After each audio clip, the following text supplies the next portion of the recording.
الحمام مش مجرد طائر بيطير في السماء أو رمز للسلام.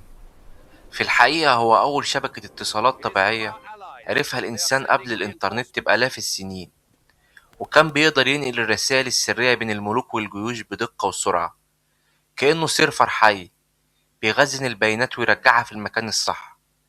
الأغرب إن الحمام عنده ذاكرة بصرية خارقة، بيقدر يميز آلاف الصور والوجوه، وده بيخليه أقرب لكاميرا ذكية من أي طائر آخر.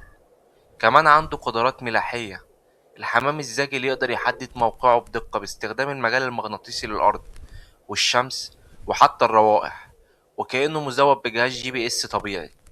كمان الحمام الزاجل بيقطع مسافة 1000 كيلو في اليوم الواحد بسرعة 80 كيلو متر في الساعة، وهو لعب دور هام في الحرب العالمية الأولى والتانية، وكان وسيلة آمنة لنقل الرسائل العسكرية.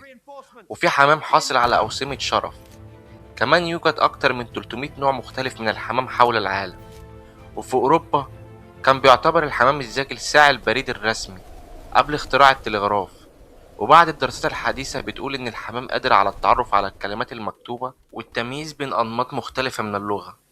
فهو شاهد على تطور الحضارة الإنسانية من المعابد الفرعونية اللي كانت بتقدسه لميادين الحروب اللي اعتمدت عليه، وصولا لعصر المدن الحديثة اللي بقى جزء من مشهدها اليومي.